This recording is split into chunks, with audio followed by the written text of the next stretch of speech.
case happened, Unnao rape case. So what would you like to say about that? I am the elder daughter of Kuldeep Singh Sengar. हम दो बहनें हैं. मैं बस इतना ही कहना चाहती हूँ कि अगर एक भी प्रूफ है कि मेरे पिता ने उनकी तरफ जो ये एलेज कर रही है आंख उठा के भी देखा है, तो आप मेरे पिता को फांसी चढ़ा दीजिए. लेकिन प्लीज एक बार मेरे केस के जो सारे फैक्ट्स है वो तो लोगों के सामने आने दीजिए. हम बहुत ही मुश्किल से जुडिशरी के पास गए थे. हमारे अपील में हमने सारे फैक्ट्स फाइल किए हुए हैं. उन्होंने अपनी टाइमिंग 3 बार बदली है. पहले उन्होंने कहा दोपहर 2 बजे, फिर उन्होंने एक मीडिया स्टेटमेंट दिया, उन्होंने कहा नहीं 2 बजे नहीं हुआ, शाम को 6 बजे हुआ. ये उन्होंने ऐसे इसलिए किया क्योंकि ऑलरेडी एक फोटो है मेरे पिता की कि वो मम्मी के साथ एक इवेंट में मौजूद है 2 बजे. फिर फाइनली उन्होंने जब FIR लॉन्च की उसमें समय बदल दिया, 8 से 8:30 कर दिया. रिकॉर्ड पे है कि जो मेरे फादर की लोकेशन है, वो जो अलेज कर रही है जो जगह, उससे 17 किलोमीटर दूर मेरे फादर की लोकेशन है. वो खुद उस वक्त फोन पे बात कर रही हैं जिस वक्त उन्होंने ये टाइमिंग अलेज की है. तो इतने सारे सबूत होने, एम्स की रिपोर्ट है जो बता रही है कि वो 18 साल के ऊपर है और वो खुद को माइनर 15 साल की बच्ची बताती हैं. मैं बस ये आपके माध्यम से कहना चाहती हूँ कि मैं समझ रही हूँ कि आपकी भावना एक तरफ जुड़ी हुई है क्योंकि आपने ये सारे फैक्ट शायद कभी सुने नहीं है और ना किसी ने हमें नहीं अप्रोच किया कि आप अपना आपके फैक्ट्स क्या है. किसी ने उनसे कभी पूछा कि आप एक सबूत दिखा दीजिए कि आपकी तरफ कुलदीप सिंह सेंगर ने कभी आंख उठा के भी देखा. मैं कह रही हूँ अगर वो दिखा दे तो फांसी दे दे, लेकिन आप इस तरह का अनड्यू प्रेशर बना के, वो उन्होंने क्या किसी को बताया कि वो एक पॉलिटिकल पार्टी से एसोसिएटेड है. 2022 में उनकी मां ने विधानसभा का चुनाव लड़ा हुआ है उन्नाव से. ये सब चीजें वो नहीं बताएंगे क्योंकि वो सब चीजें उनके नैरेटिव को सूट नहीं करता. हम भी 2 बेटियां हैं. 8 साल से ड्यू प्रोसेस, मतलब हम कभी धरना देने नहीं बैठे, हम कुछ नहीं किया. हम ड्यू प्रोसेस पे विश्वास रख के, और आज भी हमें पूरा विश्वास है कि अंत में, क्योंकि हमारा केस इतना स्ट्रांग है, अंत में हमारी जीत होगी. लेकिन 8 साल हो गए. मैं आपसे हाथ जोड़ के विनती करती हूँ कि प्लीज एक बार मेरिट्स पे हमारा केस सुन लिया जाए. हम कोई दरिंदे नहीं है, हम भी नॉर्मल परिवार हैं. और वो हमें कुछ भी पावरफुल बोल ले या कुछ भी कह ले, असल बात तो यही है ना कि 8 साल से इतने सबूत होने के बावजूद वो जेल में बंद है क्योंकि एक बार आपने ऐसा झूठा इल्जाम उन पे लगा दिया. मैम, और जो आप फैक्ट्स की बात कर रहे हैं, इस केस में इन्होंने स्टेटमेंट्स तो अपने बहुत सारे बदले ही हैं, जो कि आप अगर मुझसे कहेंगे तो मैं आपको डिटेल में प्रोवाइड कर दूंगी.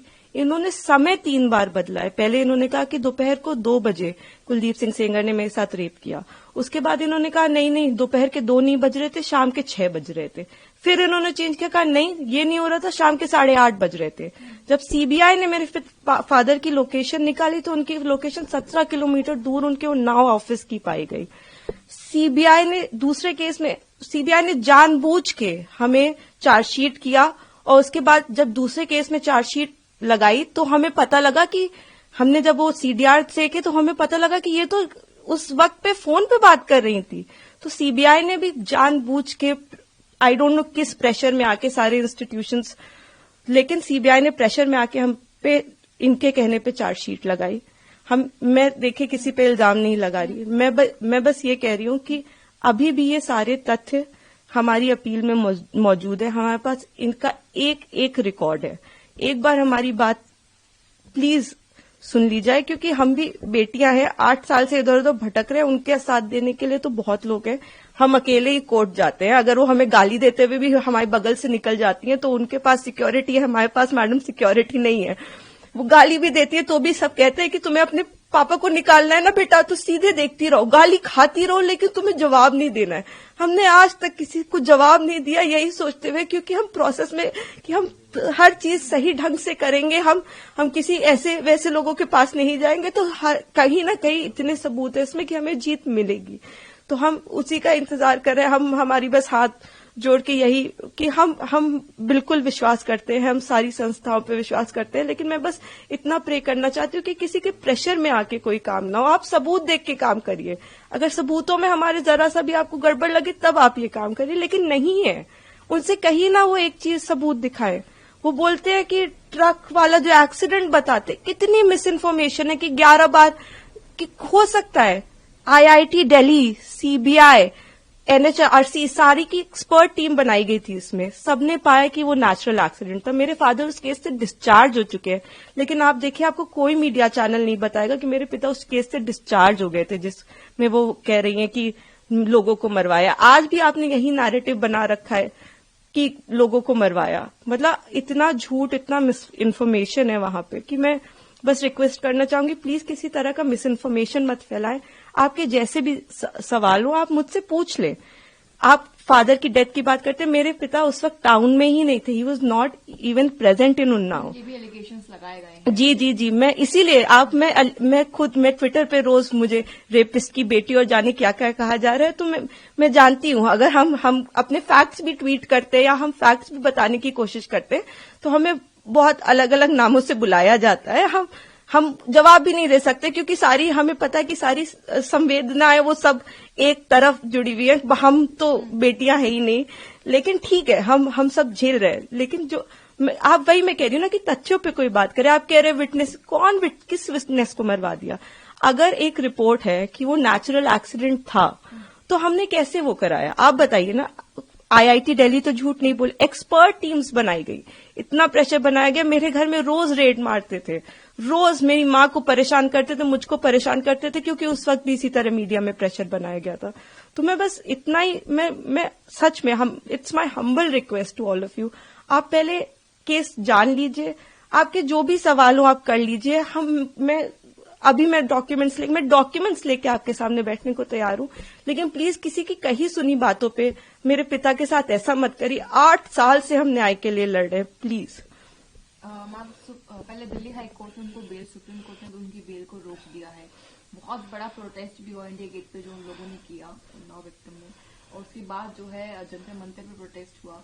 जी, मैं सारी चीजें देख रही हूँ। मैंने आपको इसीलिए बताया कि कुछ उनके पॉलिटिकल अफिलिएशंस भी हैं, और मुझे कोई वो बिल्कुल प्रोटेस्ट करे, लेकिन जहां वो प्रोटेस्ट कर रहे हैं उनसे आप एक बार जाके कह दीजिए कि आप प्लीज सबूत दे दीजिए, एक बार दिखा दीजिए कि क्या सबूत है कि कुलदीप सिंह सेंगर ने आपके साथ ऐसा ऐसा किया। एक बार मैं मीडिया के मेंबर से रिक्वेस्ट है कि कोई भी एक बार जाके उनसे पूछ ले कि आप एक सबूत दे दीजिए। मैडम, मैंने तो 6-7 पॉइंट बताए हैं, आप एक पॉइंट बता दीजिए कि ये सबूत है कि आपके साथ ऐसा ऐसा उस दिन हुआ, सिवाय आपके बोलने के, जिसमें भी आपने कई बार अपने बयान बदले हैं।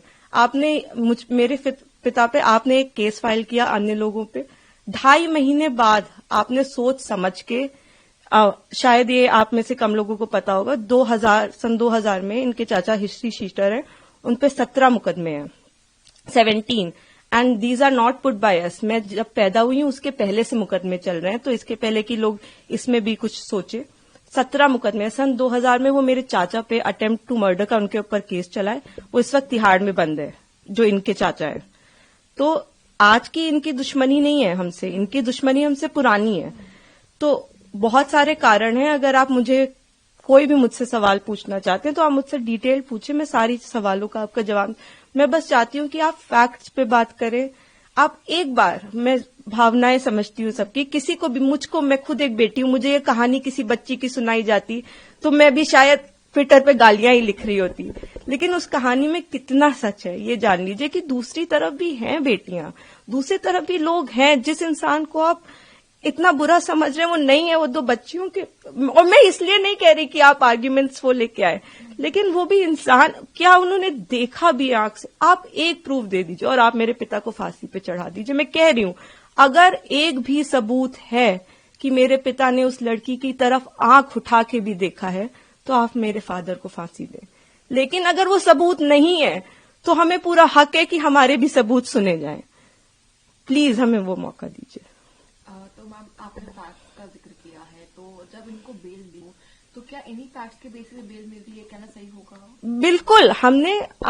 आपने शायद डिटेल्ड ऑर्डर देखा होगा, उसमें मेरे जो सीनियर एडवोकेट रहे उन्होंने, मिस्टर एन हरिहरन जी, उन्होंने सारे पॉइंट्स पे आर्ग्यू किया था। उन्होंने आर्ग्यू किया था कि ये माइनर नहीं थी, एम्स की रिपोर्ट है।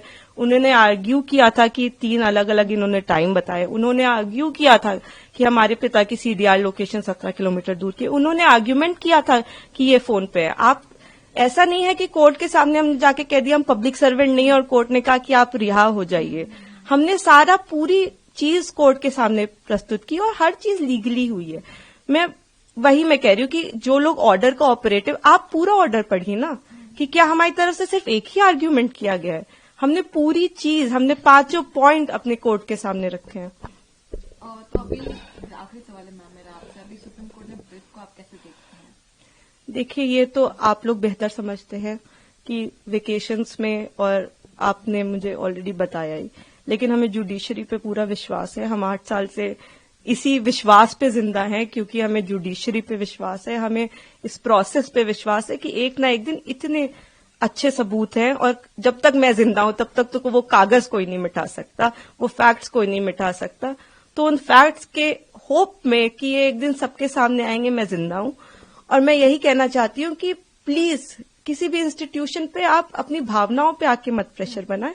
आप एक बार फैक्ट समझ लें, आप समझ लें कि आप क्या सपोर्ट कर रहे हैं, किस चीज का सपोर्ट कर रहे हैं। आपने सिर्फ एक साइड सुनी है अभी, और दूसरी तरफ को जानने की कोशिश भी नहीं की, तो थोड़ी कोशिश करके, बाकी हमें पूरी उम्मीद है कि हम आगे इसमें जीतेंगे। ये हम उम्मीद पे ही 8 साल से जी रहे हैं, लेकिन होपफुली कि हमारे फैक्ट्स इस बार इग्नोर नहीं किए जाएंगे। हमें पूरी उम्मीद है कि हम सुप्रीम कोर्ट से जीतेंगे। Thank you so much for thank you.